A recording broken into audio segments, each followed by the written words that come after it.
for me, the most, Mei and I came into contact first through her reporting.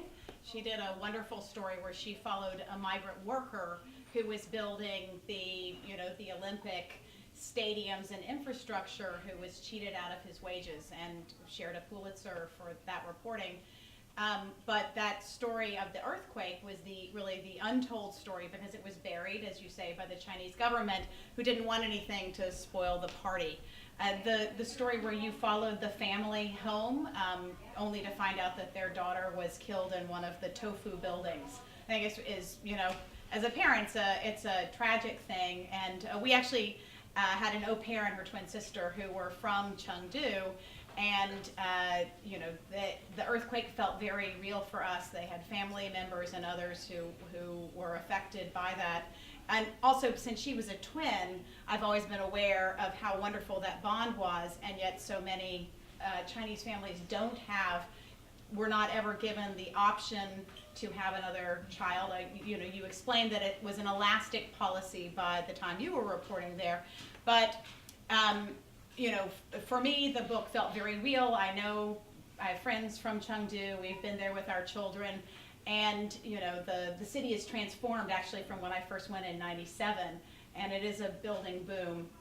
And talk to us a little bit about the, some of the stories that you learned for the book and your own experience in the course of writing and reporting. Yeah, very quickly, I think a lot of people now are aware, since China made the announcement that they were shifting to a two-child policy late last year. So a lot of the outer parameters of the reasons why they're doing so, why China might be headed for a demographic disaster, are kind of laid out very clearly now. So the problem is now they're too old, too male, and too few. So this was kind of how I tried to report it by the stories. I didn't want this to be a UN report. I wanted it to be stories about people. So I tried to explore some of these options. So what does it mean when it's too male, for example? So one of the things I did was to visit some of these bachelor villages. I went to this village where they had no marriageable women at all. So what happened in that village was the bride price shot up. So that's a kind of reverse dowry. So because of the shortage issue, it used to be just clothes, exchange of furniture maybe. Then it shot up to 10 years worth of farming income. So what happened was they started having scams. What had led me to this village was I read a story about runaway brides in central China. And my imagination was seized. I thought about all these women leaping across the paddy fields in their wedding gowns with the veils streaming behind them. And then I thought, what is a bachelor village like? Is it full of, lonely, lurking, horny men? And, was I going to be safe? Blow up brides. Yeah. And so I remember asking our only male researcher in the office, I said, Cousin, you got to come with me. I think, it would be a bit safer. But I discovered that you were worried you were going to be a bride. I think I would have been pastor, not even worth a chicken, But the idea was, I discovered a bachelor village in China is pretty much like any other village in China, which is to say it's full of old people and children. The men are registered on the books as residents, but nobody can make a living on the village. They all have to go and work in the cities. But their MO is to get married so they can dump the wife back home and take care of the children and the mother-in-laws. And you could see life in a village is very hard. The plots are small. You still do a lot of the farm work by hand. There's very little mechanization, very little running water. They only had like one small sort of shop in the village by which they sell mostly fertilizer and pesticide. And pesticide is exactly what they used to kill themselves with, the women in the village. China for a long time used to have a much higher rate of suicide among women than men, which is very unusual among the rest of the world, because the rest of the world, mostly it's men who kill themselves in greater numbers. You are violent people. But now, because women have more opportunities in the factories, they also have no inheritance rights, mostly in the villages, so there's no reason for them to linger. So they are going, and so, but of course, you think, oh, good for women, but then it's not so good for men, because they're all left in this. So they're called bare branches, guanggong, biological dead ends, and there are about 30 million of them. That's about the size of Canada.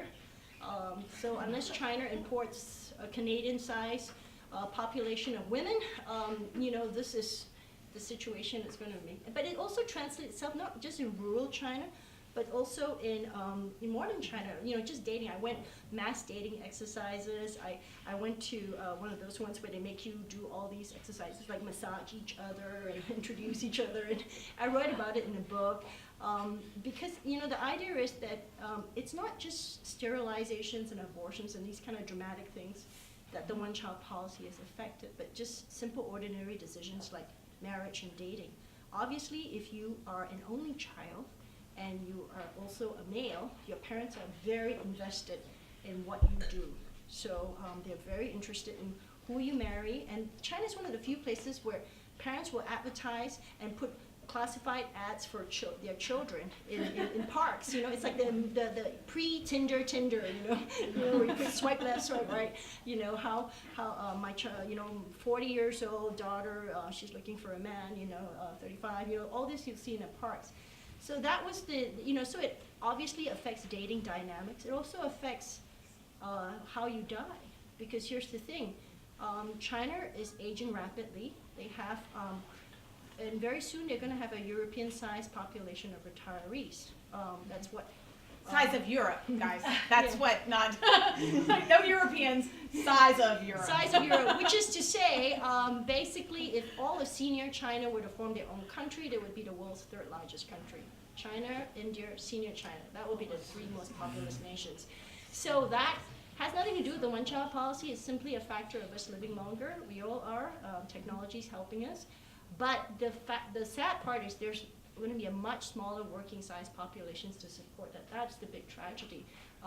And you know how this is translated out into a dozen personal tragedies. You know, we all know what it's like to take care of elderly parents and all that. Imagine that magnified 1,000-fold. China already has 25% of the world's Alzheimer's sufferers. You jump forward in 20 years, it's going to be over 60%. And that's all the same for all the parametrics. So I spent time in a hospice in Kunming, you know, figuring out what it's like. And it's a very bleak and dismal. That was actually the hardest part to report because this hasn't quite happened yet. This is going to happen very soon. And